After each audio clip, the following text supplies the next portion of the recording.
From Tidal Health Group, this is Health Impressions, where we break down healthcare marketing strategies for consumer brands with industry experts. I'm your host, Brian Cush. Welcome to the podcast. I'm looking forward to this one. I think we're going to get really tactical, and we've had a lot of off-mic conversations too, just that you know your stuff. So for those that don't know you though, maybe just give us a quick introduction to yourself, kind of where your experience has been and your background. Yeah, my name is Stephan, and I work with Gold Tie Consulting. My business partner, which is also my mom, we actually started the business about 7 years ago, which was really cool. And we focus on medical marketing.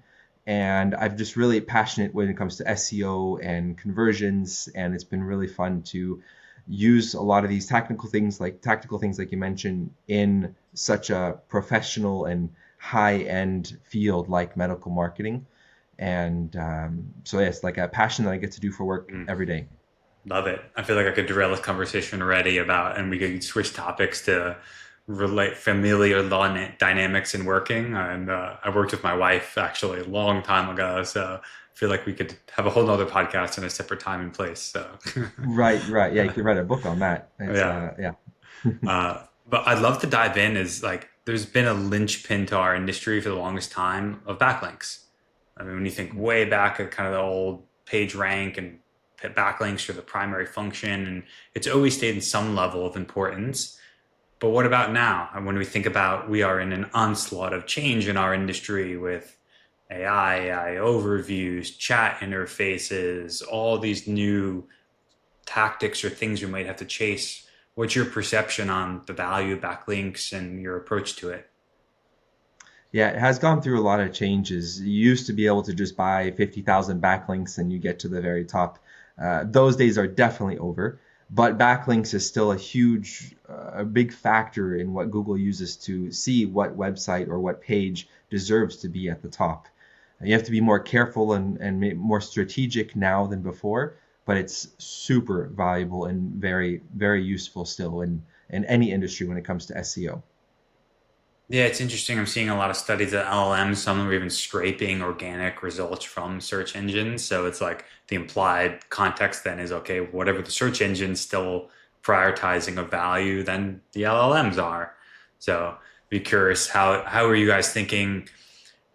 Is it a tactical shift now with how you're doing backlinkings, or would you see it more as a strategic shift to your approach? Like, how much is the ground kind of shaken in some of these recent changes, especially around Google? Yeah, I think before you used to only think about where is Google looking and what is Google using to measure what is a good backlink and a good website to get a link from. But now it's more than just Google. You have other eyes. You have these LLMs like Perplexity and ChatGPT and Grok and these different ones. And so you have to see where are they looking and how are they measuring. They definitely look at the organic results as well, but they have some other specific websites they might look at and data that they're looking for on those websites to be able to judge what should rank in their own algorithms and the AI, as well as Google. They are changing a little bit as well. So I have a little visual to show kind of the variety of backlinks that we use. Can I maybe just share that? Please. So before, I guess you used to kind of just have backlinks from all different types of websites and then just go to the website and then you'd be good. But now thinking about how Google's looking and also the other AI's engines, then we have lots of different things. You have citations, which is for medical practices, is really important, with the name, address, and the phone number. And these can be put in directories, and there's hundreds and hundreds of directories. And the more Google and the LLMs see the same information in all of these different ones, the bigger kind of they see the practice. Then there's other types of websites like the same category. So a backlink from another medical website, for example, to a clinic or a hospital, that's going to be more valuable than maybe a gym on the other side of the country or a library or something like that. Also looking at geographically related backlinks. So if you have a clinic in Seattle, then a gym in Florida is not going to do any good because it's a different geographic area as well as a different topic. Mm. But if you have a gym in your area, maybe around the corner, and they have an article on how their patients have gone to you, then that could be useful because of the geographic connection. I think it's a deeper thing that Google and the LLMs are seeing now, and that really adds a lot of power. And then also you have your own website, which is obviously very important, but then you can build other branded websites. This could be on like WordPress.com or different social medias where you have an active profile there, which is a backlink and kind of strengthens your brand for in front of Google and the LLMs. And then also now with you'll see in the search results also there's forums and discussion websites like Medium and Quora and Reddit. These are appearing more and more, and so backlinks from there, and even if it's not a link, but just mentions in these discussion places and forums have been really useful. And then of course there's a Google Business Profile, which is very, very important. You can have links going to that as well, especially geographic links, and then going to those and embedding on the map on different types of websites. So it's just so many different things and different ways you can and should be linking together. When we have all this done, it's basically like a spider web of everything is interconnected. No, I love it. I mean, even the first quick slide you shared to this, it just implies like a level of complexity that just like the landscape has widened, where it used to just be kind of defending your website, it was kind of the turf and the property and the real estate. And it just now your brand lives in so many other areas. It's just like the real estate has expanded. And that's kind Yeah. of at least visually as I take from that. Um, Hmm. I'm curious if this is the right area to double click on is in healthcare, it's a brick and mortar service. So the end result is trying to drive traffic, trying to capture those high intent kind of near me searches. Does the Google business profile kind of where your brain goes to focus to go like, how do we start to really leverage and crank in? Because you made an interesting comment there that I don't always hear strategically is that you approach even backlinking to the get to the business profile specifically. Yeah. Yeah, you can send links there, geographic ones, and then ones on the topic on when it comes to medical. You can embed the map on, for example, your different social media profiles, in some of them, and some of the citations also you can embed them. Sometimes on guest posts you can too, and all of those are really powerful signals for the Google Business Profile. But what's really cool in the last couple of years, Google has really added to what you can do to optimize the Google Business Profile. So now you have the categories, which is very important to have the right the main category and then the subcategories as well, or secondary categories. And then the services too. You can have a long, long list of services and descriptions for a lot of them as well. And how you write the descriptions is also like an SEO thing. You can have a lot of the keywords in there. You want to write it, of course, so that it's natural, but there's a lot of things that you can do in the Google Business Profile. So there's categories, services, of course, the opening hours and the who the founders are. Sometimes you can put in there of course the phone numbers and the websites, the hours and keeping that updated. You can put posts in as well in the Google Business Profile. People sometimes maybe don't often look at the posts, but Google definitely does. So by putting Mm. posts in there about what services you're doing, where you're doing it, and who's doing it, then that adds a lot of trust in Google and just lets you keep on updating with new information in your profile, which helps to rank even better.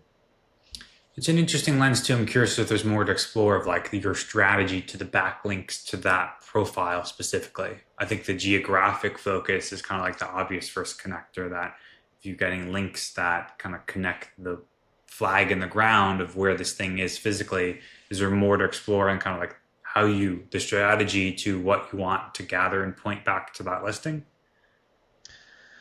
Yeah, well, the with the embedded maps, that's going to be a big thing, and then the name, address, and phone number, so that is consistent all over the place. Mm. A lot of the citations will allow you to link to the Google Business Profile and to the website, and then we have the Google Business Profile link usually to the location page of the clinic's website. If a clinic has or a practice has more than one location, then the Google Business Profile should link to the location page. And so then the citations would go to that location page on the website as well as to the Google business profile that's there. So Interesting. those are some of the things.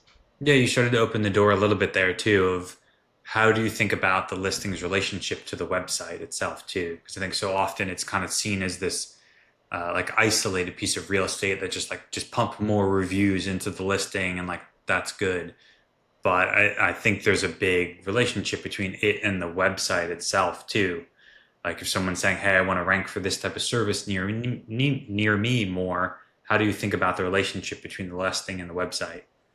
Yeah, well, that's been really fascinating. Is like I mentioned, you can add the services in your Google Business Profile, but we've noticed several times before we've even gotten to that point of optimizing fully the Google Business Profile, we focus a lot on content, like SEO optimized content for the website.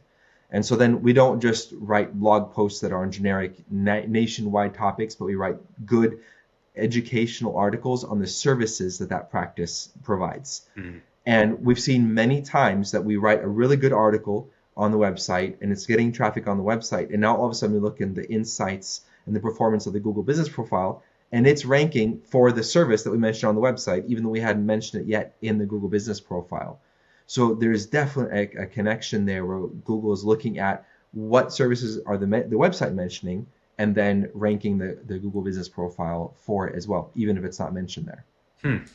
Is there any other kind of wins or learnings around that? Like, is that just creating a new service page and making sure it's optimized, or is there a location connection on the website that somehow you're doing with that service, or is it just kind of like get the right service page up there and that's best practice?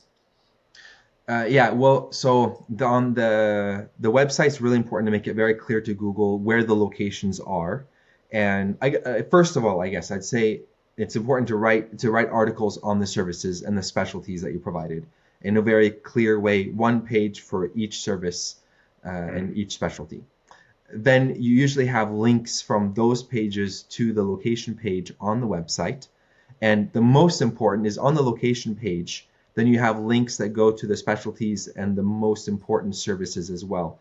So Mm. that when Google is looking at that location page on your website, they see where you are and then they see what services are being done at that location. Mm. And also to build trust, it's good to have many times the list of which providers are at that location as well. Google will know, maybe site wide, then who the providers are and what services are being done. But when you can tell it on this website, on Mm. this page, the location page, which the Google Business Profile is linking directly to, then you have a list of these services.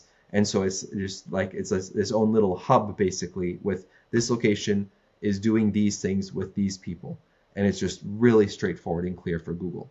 Mm. I think that's such a key and distinction that's so important. It's hysterical how much we still see that of the brand list all these services, and then if you don't distinguish anything and you just have the location's name, address, phone number, they then assume that all these services are offered at that location, and the amount of Right. like customer confusion that can cause is a problem.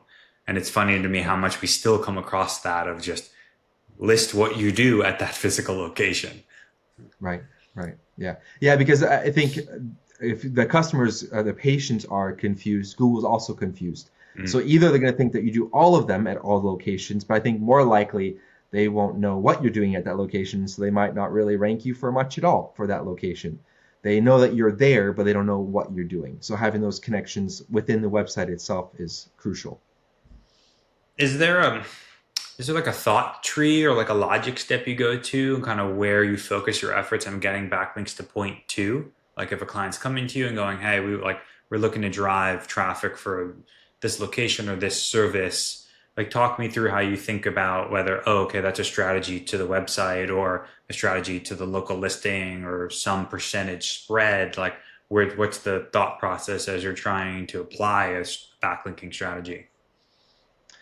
I think we focus primarily on the website because the website it affects everything basically. So the first thing is finding out which services and specialties are the most valuable for the practice.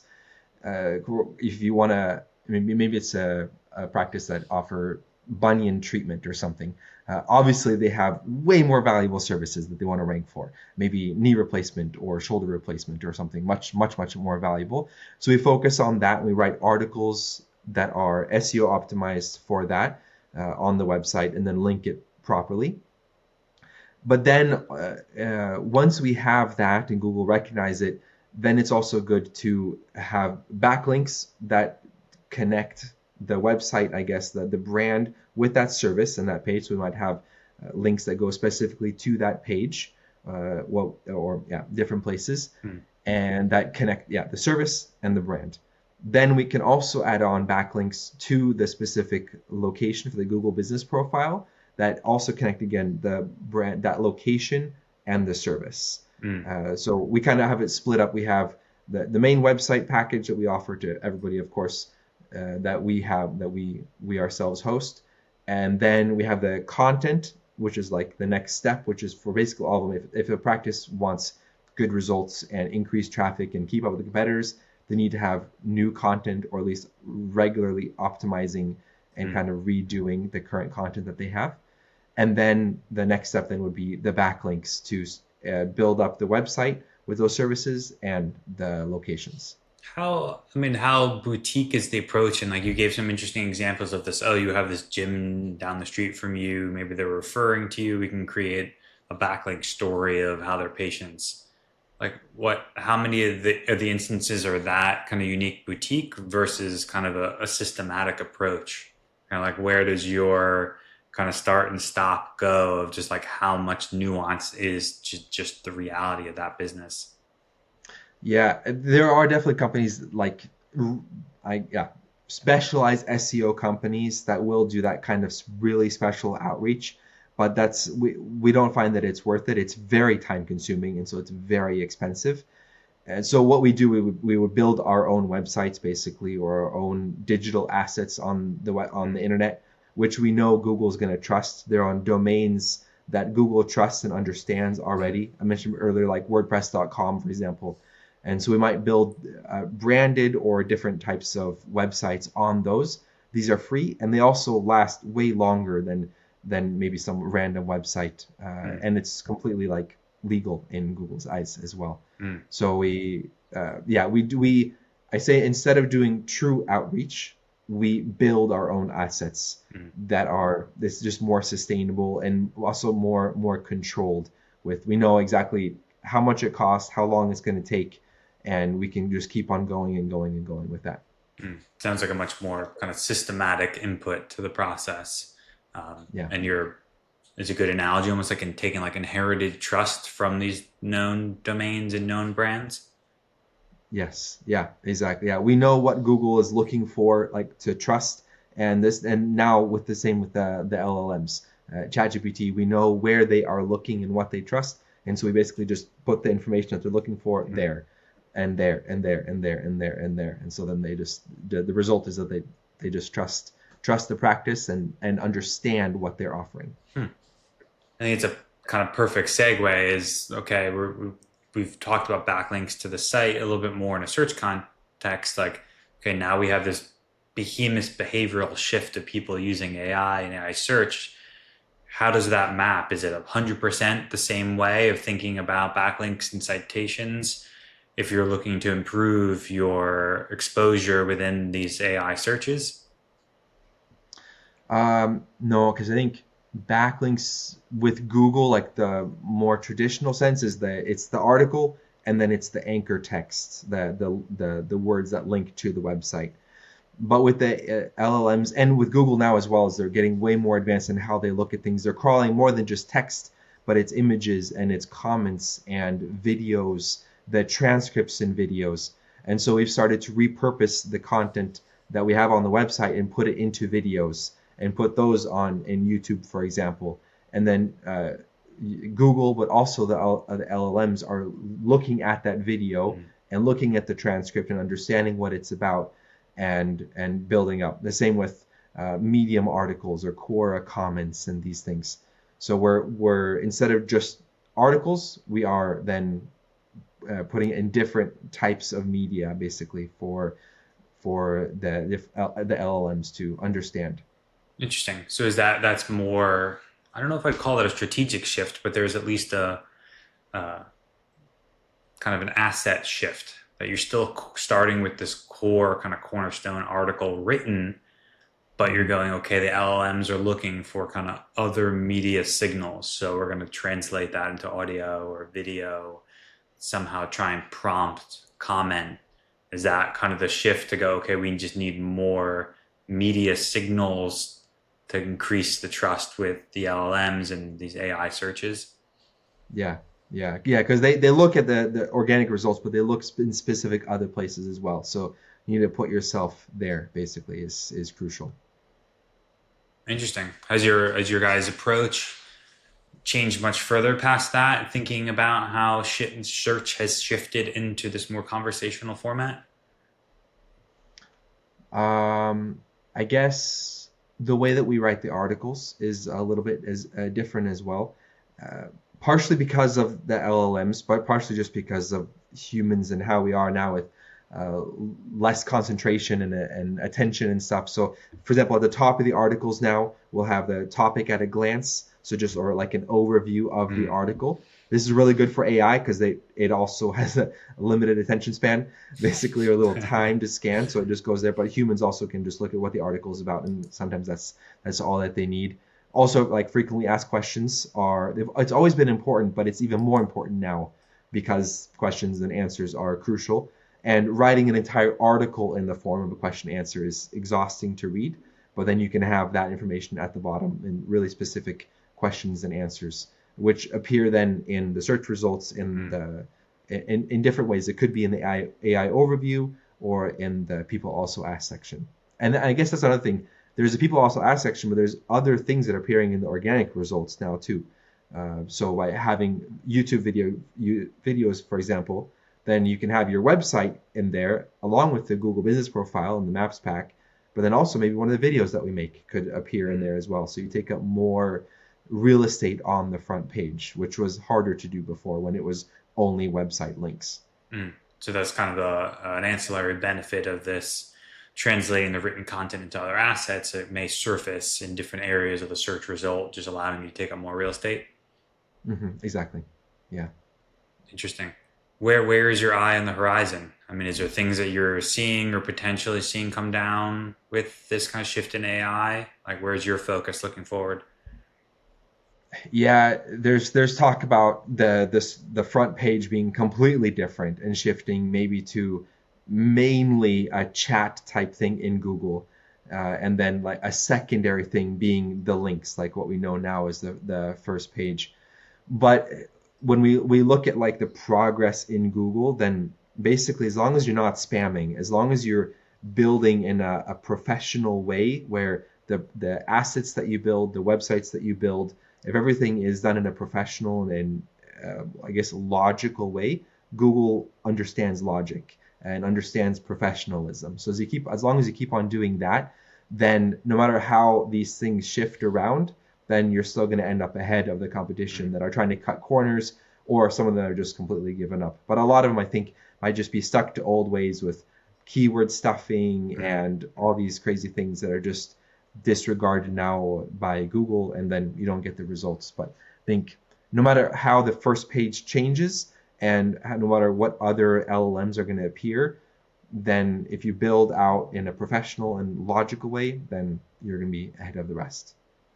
Yeah, it makes sense. Keep with best practices, right? I think there's just so much kind of like Exactly. doomsday or when some new function or platform comes out that like everything we've done up to this point is going to get thrown in the garbage. And how Right. many times we've Right. been proven wrong in our industry that just but Yeah. follow best practices. Yeah. Yeah. I'm Totally agree. I'm curious, just we've kind of covered some two big topics around kind of local backlinks and AI and anything we haven't talked about that's kind of top mind for you that's important around those topics. Maybe trust.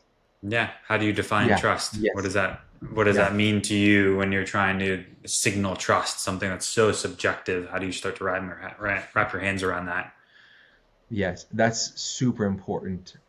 Trust for patients to trust, but Google and the LLMs, because it's easier and easier now to create a completely false persona that's just purely AI. Anybody can pretend to be a doctor, basically. And so it's really important for the providers or to be able to prove that they are legitimate, basically. And so each provider should have the provider page on the website where they can share any research that they've been a part of, research papers, and any kind of speeches that they've done, webinars or talks or anything like that can be in one central place on the website. But also if it's some kind of other profile, then that could be as fine as well, like WebMD and some different ones. And then making sure to interlink these so that like your profile on the website is linking to the WebMD profile and maybe the LinkedIn profile and different types of official profiles so that Google understands these are all the same person. And then also Google is then getting better and better at understanding how we speak and how we are writing. And eventually maybe we'll be able to distinguish between AI and humans. It's very difficult, of course, but everybody, an individual has a unique way of speaking. And so we've started to interview doctors to be able to get how they are speaking. And so we can use that exact thing as we are posting on the different social medias and quotes on the websites, because Google understands more and more, I guess, this person speaks like this. And then we can use that to further the trust that Google has in this person, and to see this is a real person, speaks like this, they look like this, they are in these places, and they talk about these topics, and then they just with the trust you get better results. Makes complete sense. Sounds like just kind of an extension to the backlink strategy to go kind of what professional signals can we also connect into the dots to show that this is a real person, that we trust them. Things like professional memberships, you're saying that it's just like, okay, how do we give more signals that there's a real person behind this voice that's credentialed and of authority to trust? Yeah. Exactly. Yeah. It's exciting times. There's a lot more things to do now, but we don't really feel overwhelmed necessarily, but there's a lot more to learn for sure. But that's where passion comes in. So we're happy to do it. Awesome. I appreciate all the time, Stephan. If you want to reach out, is there an area that best to connect with either you individually or your agency? Yeah, our website, goldentideconsulting.com would be great. And there we try to publish articles that can be useful on what's happening in medical marketing, and there's contact forms and phone numbers there. We're always happy to help, to consult, to look at websites, to give pointers and audits and whatever is needed to be able to help their practices. Awesome. It's so great to finally get to connect with you, Stephan. Likewise. Thank you for reaching out.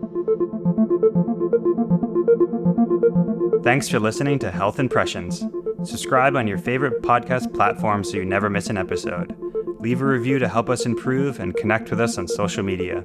Keep exploring, learning, and pushing boundaries. Tune in again soon.